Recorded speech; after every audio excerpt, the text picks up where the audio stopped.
What's up, everyone? Big break here. 23 May today. Let's take a look at this over here. The daily time frame. Daily gold. Oh, wow, wow. Look at these trades over here. Anyway, let's remove this. Go here, remove this. All right, awesome. Now, the daily candle, we've basically created a resistance, right? You created a resistance. If this daily candle can break its own low, I think we can continue to push down.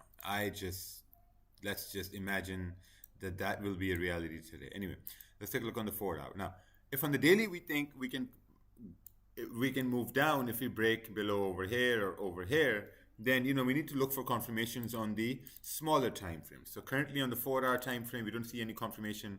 The only thing we see is that there's a resistance on the 4 hour. There's maybe some sort of a support being formed on the 4 hour. Let's take a look at this more detail on the 1 hour time frame. Looking at the 1 hour time frame, now we have some more information. This is the support on the 1 hour time frame. Obviously, price is coming up towards a resistance on the 1 hour time frame. And I mean, if we do break above this resistance on the 1 hour, you're looking at about like 87 pip range for price to push up. Let's bless me. Okay. All right, let's take a look at the 30-minute time frame. Looking at the 30-minute, very clear.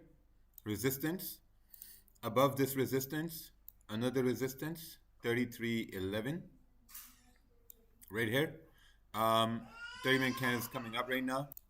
So let's hop into the 15-minute. I just want to see this resistance area, 33.05.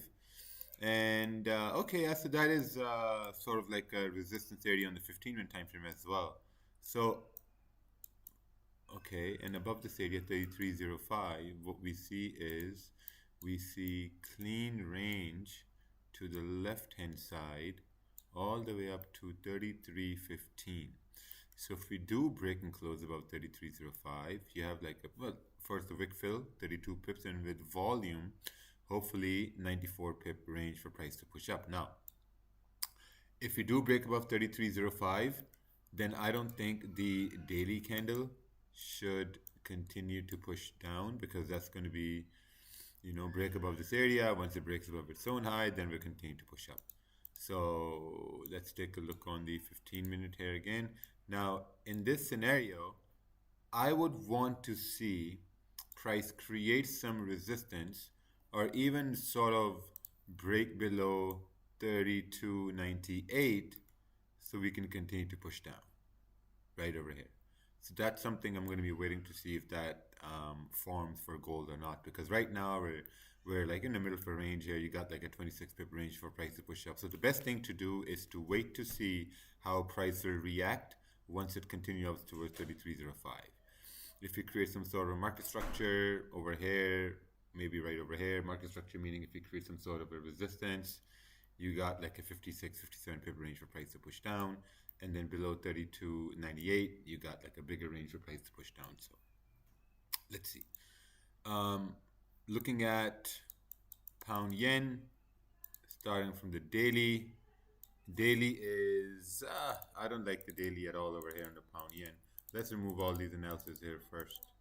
And then let's take a look at this in more detail. Okay, so the daily is a little bit, the candles are printing side by side. So there's nothing what we can do.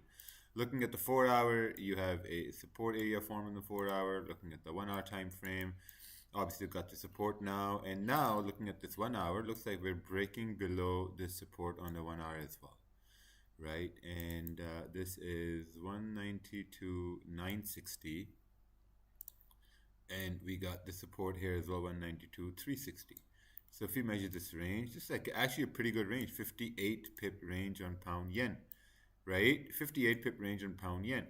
Now, looking at the 30-minute time frame, I would say there would be some sort of what I would want to see is, I want to see some sort of a market structure forming now at this point, because, we're moving into a time and there's going to be less volume. So maybe price is resting for pre-London or London Open. So I'd want to see price consolidate a little bit, break below, especially this wick here to the left-hand side. And then we have this clean range, at least like, 28 pips for price to push down. But for buys, I don't know, above this area here, resistance, buys don't make sense. The ranges are way too small for buys. So Let's see what happens. But we're going to see you guys later on for London Open anyway. So take care.